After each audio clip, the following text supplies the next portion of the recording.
Bismillahirrahmanirrahim. Assalamualaikum warahmatullahi wabarakatuh. Alhamdulillahirabbil alamin. Wassalatu wassalamu ala asyrafil anbiya'i wal mursalin wa ala alihi wa ashabihi ajmain. Rabbi shrah li sadri wa yassir li amri wahlul 'uqdatam min lisani yafqahu qawli. Amma ba'd. Para ibu, para bapak, ikhwah sekalian rahimakumullah, alhamdulillah. Pada kesempatan kali ini kita bisa melanjutkan kajian kita tentang surah Al-Fatihah. Mudah-mudahan dengan kajian kita ini nanti ada power, ada kekuatan, ada daya yang bisa kita instalkan di dalam hati kita. Tentunya dengan tidak bertentangan dengan ajaran Rasulullah Sallallahu Alaihi Wasallam. Baiklah, ikhwas sekalian, kemarin kita sudah kajikan satu tema, yaitu makna bi, huruf bi. Jadi huruf bi itu mempunyai 14 arti yang sudah kita sampaikan kemarin. Antara lain artinya adalah dari, an. Jadi bi makna an atau dari. Maka bismi terjemahnya adalah dari nama atau dari asma.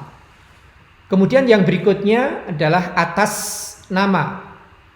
Bi wakot wabi kot bi makna ala, atau kadang-kadang atau bisa juga berarti atas. Jadi bismi kita terjemahkan menjadi atas nama. Yang berikutnya yang sering kita mendapatkan terjemahan umum, bismi adalah dengan. Bi berarti dengan, ismi dengan nama atau dengan asma. Jadi dengan bismillah, dengan nama Allah. Ini wajar, ini sudah sering kita mendengarkan. Kemudian bi juga bisa berarti ila atau kepada. Jadi kepada nama. Jadi kata bismi ini bukan hanya dengan nama, akan tetapi juga bisa berarti kepada nama. Maka ikhwas sekalian, dari kemudian atas, kemudian dengan, kemudian kepada. Ini saja jika kita pakai untuk memaknai bismillah, kita hubungkan dengan nama Allah, maka kemudian bisa menjadi dari nama Allah, atas nama Allah, dengan nama Allah, kepada Allah. Maka sesungguhnya kata bismillah itu sudah mencakup dari sejak kita belum ada, sejak dari bumi jagat raya ini belum ada, sampai dengan kemudian bumi ini berproses atas nama Allah. Kemudian bagaimana akhirnya hidup kita nanti akan berakhir kemana. Jadi sebenarnya dengan kata bismillah saja, ini sudah bisa mewakili awal, pertengahan, sampai dengan akhir. Maka kita misalnya diingatkan dengan satu ayat Allah tersebut di dalam surah Al-Hadid ayat 3. Di sana Allah berfirman, A'udzubillahi minasyaitonirrajim, huwal awwal wal akhir.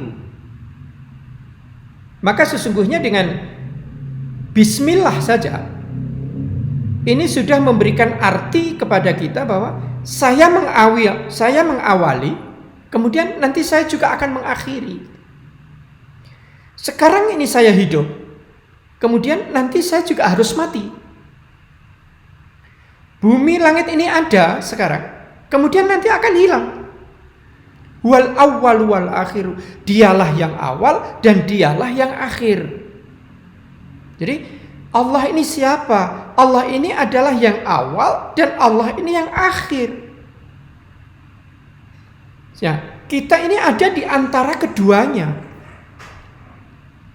Kemudian wadzahir wal batin.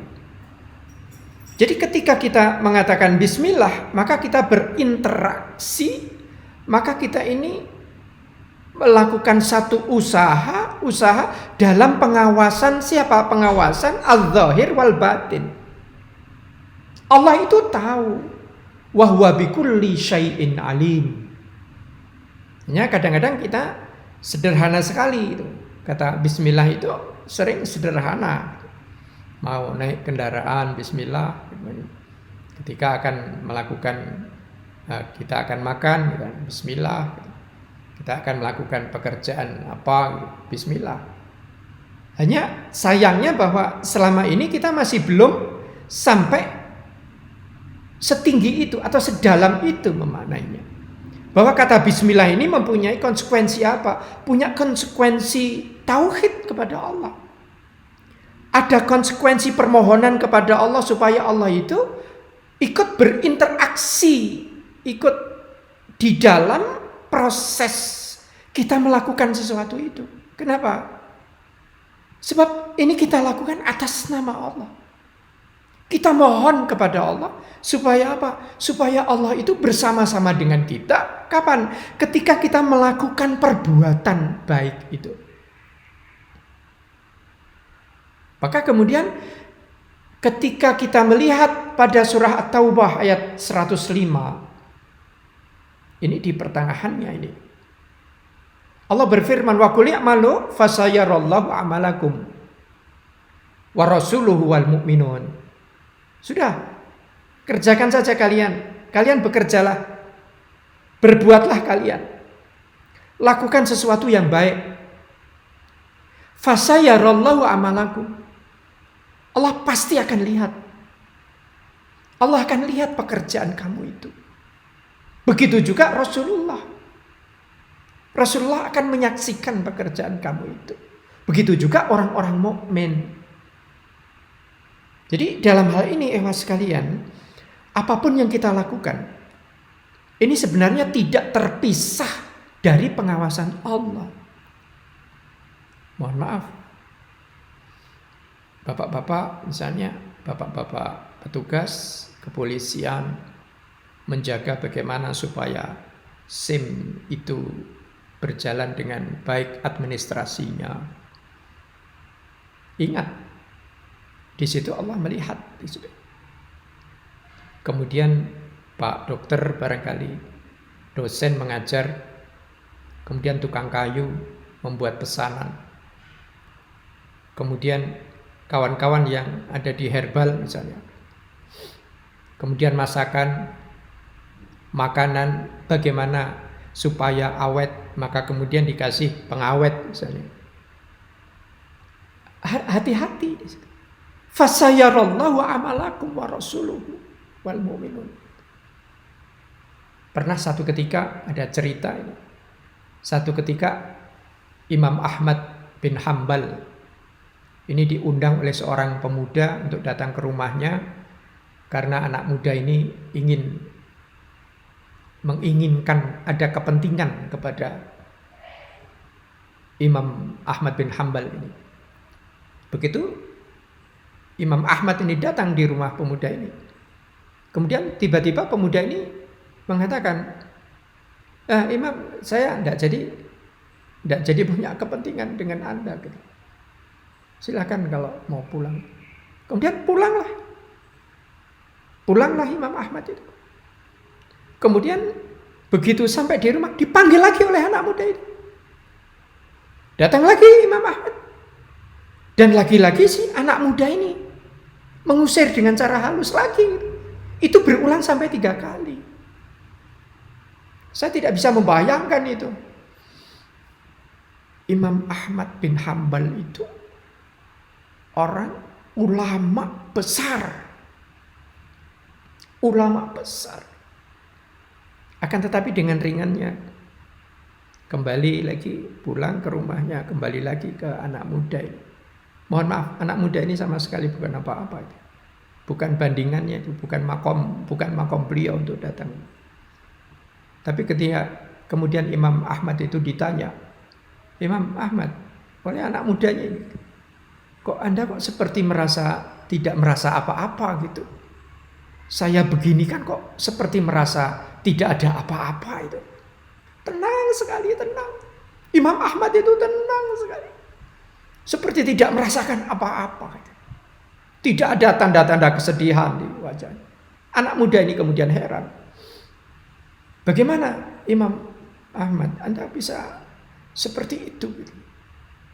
Apa kata Imam Ahmad? Oh, saya tidak punya urusan sama kamu. Saya ini hanya menjalankan, menunaikan tugas, menunaikan perintah. Rasulullah itu memerintahkan supaya saya ini bertetangga dengan baik. Saya datang ke kamu. Saya ini hanya melaksanakan tugasnya Rasulullah. Rasulullah meminta saya untuk datang ke rumah kamu.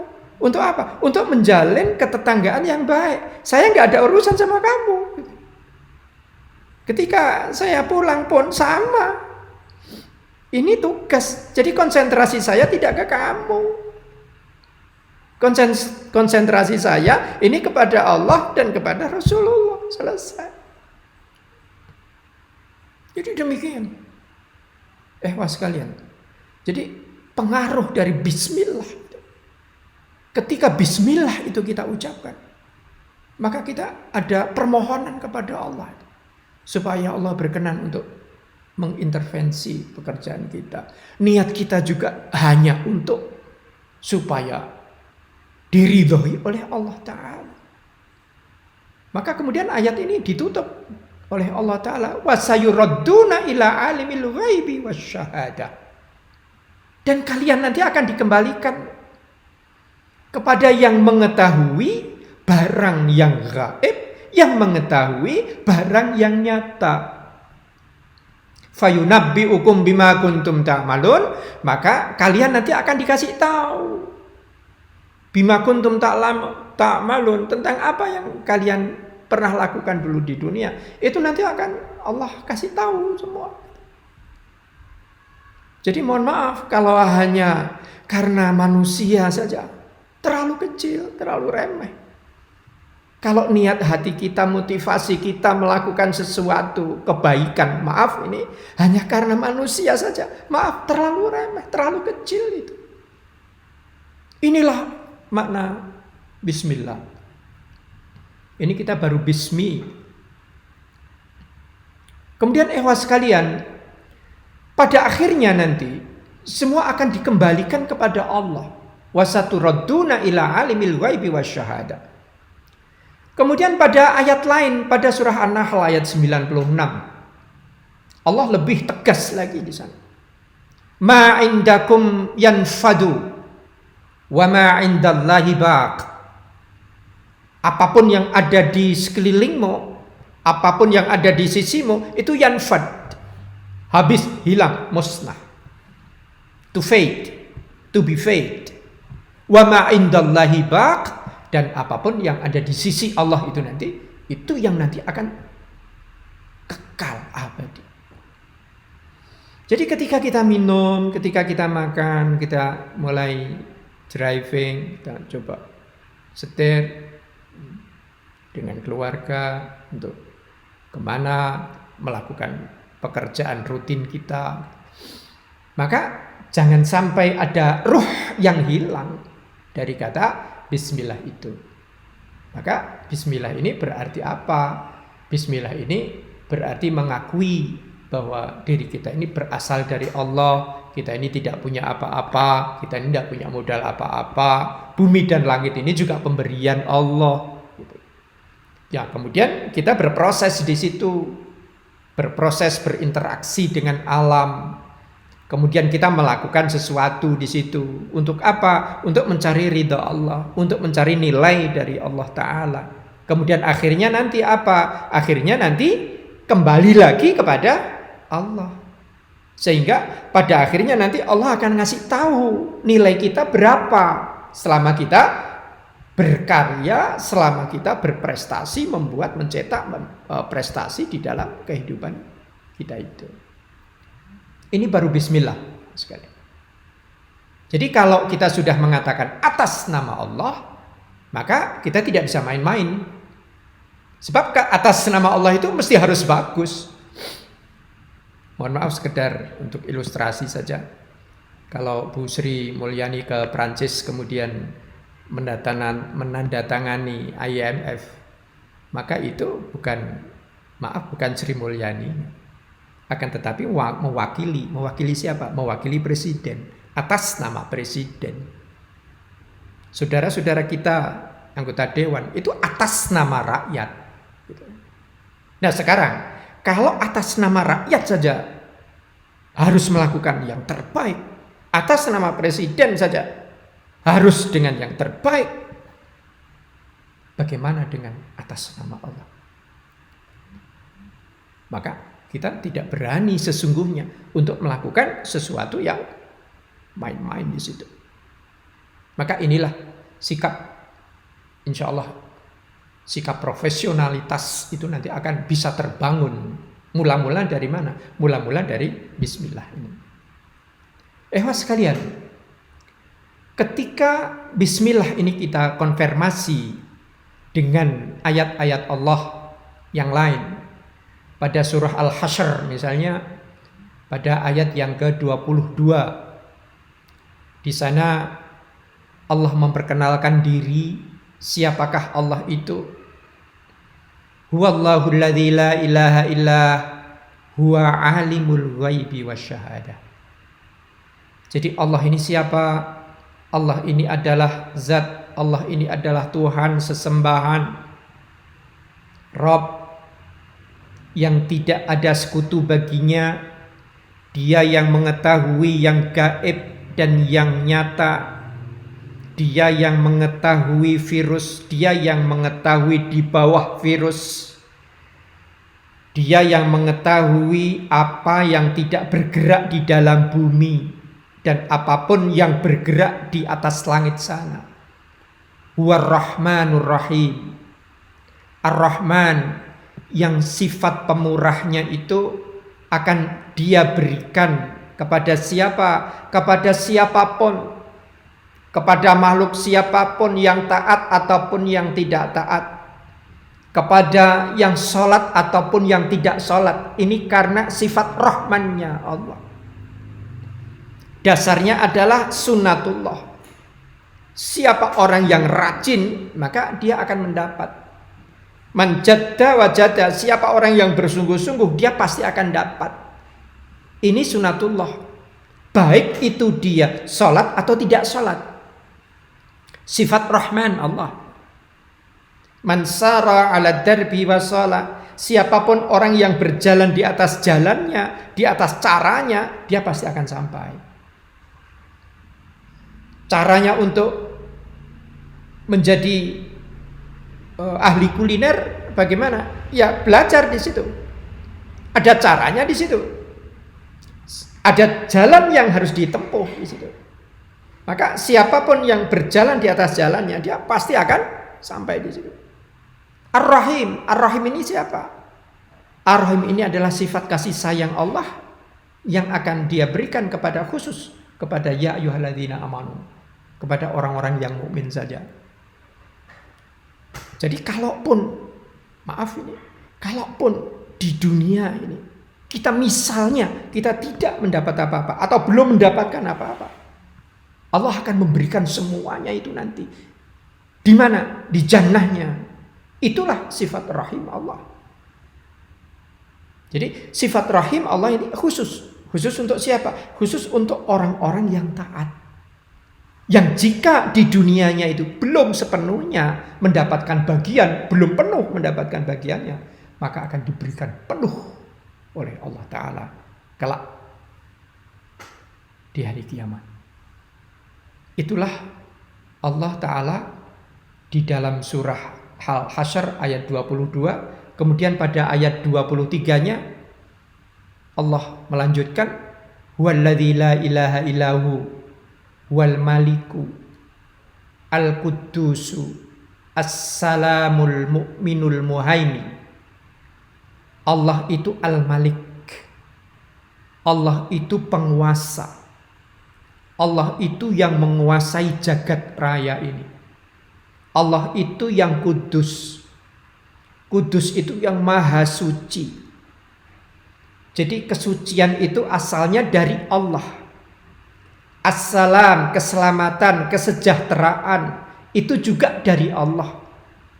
Allah adalah pusat dari apa? Dari kesejahteraan, dari keselamatan. Al-mu'minu, yang memberikan rasa aman. Jadi dengan bismillah kita mohon kepada Allah. Untuk apa? Untuk memberikan kepada kita apa? Kekuasaan, kesucian, kesejahteraan, keselamatan, keamanan. Al-Muhaimin, perlindungan, penjaga. Allah lah yang akan menjaga alam ini. Allah lah yang akan menjaga dari sesuatu yang tidak mungkin menjadi mungkin. Al-Aziz, yang perkasa. Al-Jabbar, yang pemaksa.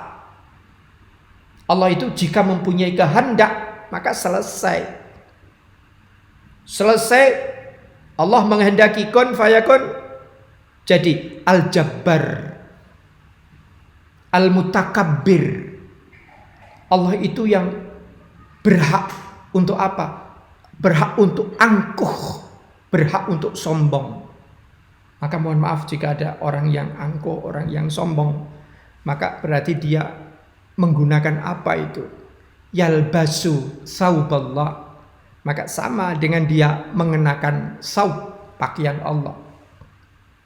Al-Mutakabbir, subhanallah amma yusyrikun. Allah maha suci dari apapun yang mereka sekutukan. Jadi sekalian, dari dua ayat ini tentu kita tidak bisa mencerna semuanya.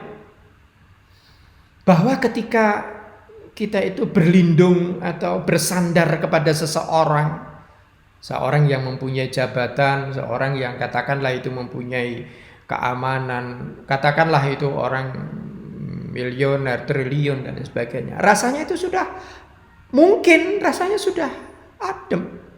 Sebab kita akan merasa tercukupi apapun yang kita butuhkan. Sedangkan ini siapa? Ini adalah Allah yang mempunyai semuanya ini. Jagat raya ini. Maka apa yang tidak mungkin bisa menjadi mungkin jika Allah menghendaki. Pada ayat 24-nya Allah menegaskan lagi, Wallahul khaliqul bari'ul musawwir. Allah yang menciptakan, Allah yang membuat rupa, Allah yang membuat bentuk.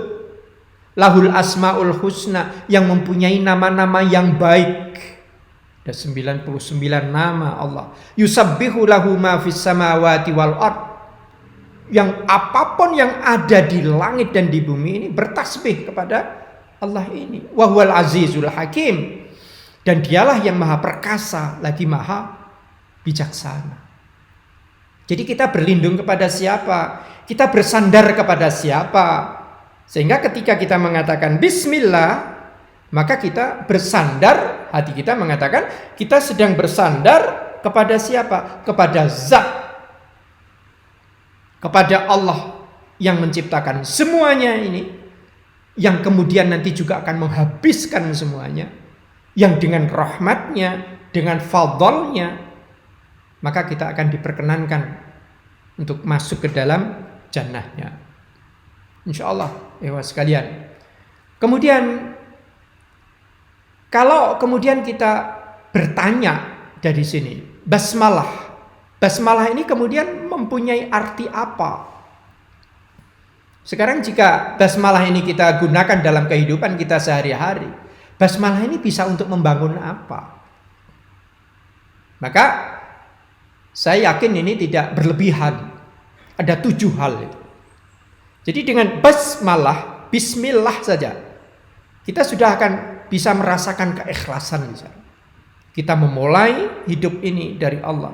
Kita membuat karya, membuat prestasi ini karena apa? Karena ikhlas. Ikhlas karena Allah. Keyakinan. Bismillah itu membangun apa? Membangun keyakinan. Ada bismillah, ada bersama.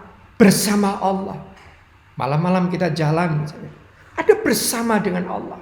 Ada keyakinan itu. Kemudian ada optimisme. Kenapa kita berhak untuk optimis di sini? Iya. Sebab kita merasa yakin bahwa ini baik. Pekerjaan ini pekerjaan baik. Kemudian Allah ini bersama dengan kita. Kemudian kita punya keyakinan bahwa Allah ini akan menolong. Kemudian kita ini juga punya keyakinan bahwa orientasi hidup kita ini bukan orientasi hasil, tapi orientasi proses. Yang penting apa? Yang penting apa yang kita lakukan ini sebaik mungkin. Habis, mentok, optimal. Seperti Imam Ahmad tadi. Mohon maaf, dalam tanda kutip dipermainkan oleh anak muda tadi. Jadi di dalam bahasa saya akan mengatakan ora urus, enggak urus. Ini bukan urusan kamu. Jadi ketika kita menulis, misalnya mohon maaf, menulis jangan sampai keliru, koma, titik, spasi, kanan kiri, margin. Kenapa? Kenapa harus seperti itu? Iya, ini orientasi proses. Ini dilihat oleh Allah. Sehingga boleh kita katakan nothing tulus. Jadi kita melakukan semua ini apa? Harapannya apa? Sudah, tidak ada bayangan hasil, itu tidak ada. Yang penting apa? Yang penting apa yang kita lakukan ini sudah sebaik mungkin. Monggo yang Pak Dokter, monggo yang Pak Guru, monggo yang petugas, yang pejabat, itu kan, yang ayah terhadap anaknya, suami terhadap istri, istri terhadap suami. Apa? Bismillah. Semua ketika ini Bismillah terus enak, nothing tulus. Jadi tidak ada yang hilang. Nah, ketahanan diri. Dan dengan Bismillah itu akan muncul konsep apa? Konsep ketahanan diri. Sebab apa? Akhirnya akan kepada Allah. Mati pun tidak apa-apa. Jadi kalau sampai hati kita itu mengatakan mati saja nggak apa-apa kok. Kok hanya capek? Nggak apa-apa. Jadi ini ketahanan diri. Pada akhirnya apa? Pada akhirnya dengan Bismillah ini kita akan diantarkan kemana? Diantarkan kepada hidup senang tanpa mati. Itulah jannah. Itulah kepada Allah. Dari Allah, dengan Allah, atas nama Allah. Kemudian kepada Allah. Jadi sesungguhnya spektrum makna Bismillah itu sedemikian luasnya ini. Maka mari ikhwas sekalian, ketika kita sudah mengatakan Bismillah, hati kita ini harus plong, gitu. Harus ada rasa enteng di dalam hati kita. Untuk apa? Untuk melakukan apapun. Jadi apakah itu pekerjaan berat, apakah itu pekerjaan ringan, itu sudah tidak terasa lagi. Berat atau ringan itu sudah tidak terasa lagi. Resikonya akan seperti apa? Sudah tidak terhitung lagi di situ. Sebab apa? Bismillah itu berefek. Efeknya apa? Efeknya hidup senang tanpa mati. Nah, inilah mengapa Rasulullah Shallallahu Alaihi Wasallam pernah bersabda. Ini diriwayatkan oleh Imam Ahmad dari Abu Hurairah radhiyallahu an. Qala Rasulullah Shallallahu Alaihi Wasallam, kullu kalamin au amrin dzibalin, kullu kalamin, ucapan apapun, perkataan apapun, atau perkara apapun, amrin dzibalin, yang mempunyai kepentingan, yang mempunyai wigati, yang urgent, dzibalin, urusan yang ada perlunya, urusan yang ada kepentingannya. La yuftahu bi dzikrillah, yang tidak dibuka dengan berzikir, tidak ingat kepada Allah. Jadi ada ucapan, ada pekerjaan, ada urusan, tetapi dilakukannya tidak dibuka dengan berzikir kepada Allah Azza wa Jalla, fahuwa abtar. Abtar itu artinya terputus. Inna a'tayna kal kautsar fasalli li rabbika wanhar inna syani'aka huwal abtar. Abtar ini terputus. Terputus apanya? Terputus berkahnya. Apakah barang itu jadi? Oh ya, tapi berkahnya tidak ada. Sebab apa? Alamatnya tidak kepada Allah. Membuat onde-onde misalnya. Kemana alamatnya? Alamatnya mestinya, ya Allah ini saya membuat onde-onde, menggoreng onde-onde, saya mohon ridhomu. Saya akan laku berapa ini nanti hanya sebatas usahaku saja. Seberapapun yang kau berikan kepadaku, maka itulah yang harus aku syukuri, aku nikmati.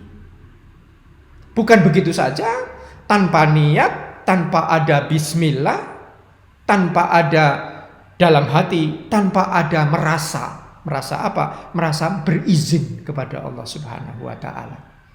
Karena sesungguhnya ada kesehatan, ada semua yang ada pada tubuh kita ini. Ini semua asalnya hanya dari Allah Subhanahu wa taala. Maka jika ini alamatnya ini ke orang lain. Kalau misalnya ini memenuhi pesanan gitu. Memenuhi pesanan untuk siapa? Oh, ini ada orang order gitu. Ada orang order. Mana ini yang order nih? Oh, Balikpapan, oh Banjarmasin. Terbayang, oh kita melakukan ini untuk apa? Untuk melayani order. Dapatnya apa? Ya dapatnya order saja itu. Tidak terlintas sama sekali ada Allah. Jadi ketika kita melakukan sesuatu tidak terlintas sama sekali ada Allah. Dalam keadaan seperti itu Rasulullah mengatakan fahuwa abtar. Dia akan terputus. Maka dengan bismillah itu berarti kita menyertakan Allah dalam setiap apa? Dalam setiap amal perbuatan kita. Nah, Bismillahirrahmanirrahim itu adalah bagian dari zikrullah. Au qala aqta. Aqta ini artinya terputus. Sama. Aqta ini terputus. Abtar ini juga terputus. Nah, ikhwas sekalian, di dalam penjelasannya, di dalam syarah hadis ini, hadis dari Imam Ahmad ini, nomornya nomor 8696. Ini ada keterangan di situ bahwa zikir kepada Allah itu bisa antara lain adalah kullu amrin dzibalin la yubda'u fihi bi bismillahirrahmanirrahim. Akta. Maka jika kita tidak melakukan, tidak membaca basmalah, apapun pekerjaan itu, ketika pekerjaan itu baik, maka itu tidak akan tercatat. Seperti halnya kita akan kirim barang, akan tetapi tidak ada alamatnya di sana. Surat tidak ada alamatnya, kemudian kita membuat paket, tidak ada alamatnya di sana. Atau mungkin alamatnya salah. Akan kita kirim ke Pak Ahmad, tiba-tiba keliru alamatnya. Alamatnya ke Pak Badu. Maka pasti salah alamat. Sama dengan ketika kita mengucapkan Bismillahirrahmanirrahim atas setiap apa yang kita lakukan. Jadi mudah-mudahan Ibu dan Bapak sekalian, ikhwas sekalian, apapun profesi kita, yang harus kita pastikan adalah profesi kita ini adalah profesi yang baik. Satu. Kemudian yang kedua, jelas profesi kita ini profesi yang halal. Ini jangan sampai kita mempunyai profesi yang tidak baik, apalagi profesi yang tidak halal. Ya, riba, ya mohon maaf itu riba, kemudian ada leasing, segala macam itu harus hati-hati itu di sana. Maka pastikan bahwa pekerjaan kita itu pekerjaan yang baik, kemudian pekerjaan yang halal. Kemudian setiap kali kita melakukan, jangan sampai kita lupa untuk membaca Bismillahirrahmanirrahim. Kenapa? Karena Bismillahirrahmanirrahim itu maknanya sedemikian dalamnya tadi, dari awal sampai dengan akhir ada keberkahan di sana. Kita juga berharap bahwa Allah akan memberkahi apapun yang kita lakukan, kita upayakan. Demikian ikhwas sekalian yang bisa kita kajikan dari makna Bismillahirrahmanirrahim ini. Mudah-mudahan ada manfaatnya untuk kita sekalian. Billahi hidayah wal inayah wa taufik. Subhanakallahumma wa bihamdika asyhadu an la ilaha illa anta astaghfiruka wa atubu ilaik. Walhamdulillahi rabbil alamin. Assalamualaikum warahmatullahi wabarakatuh.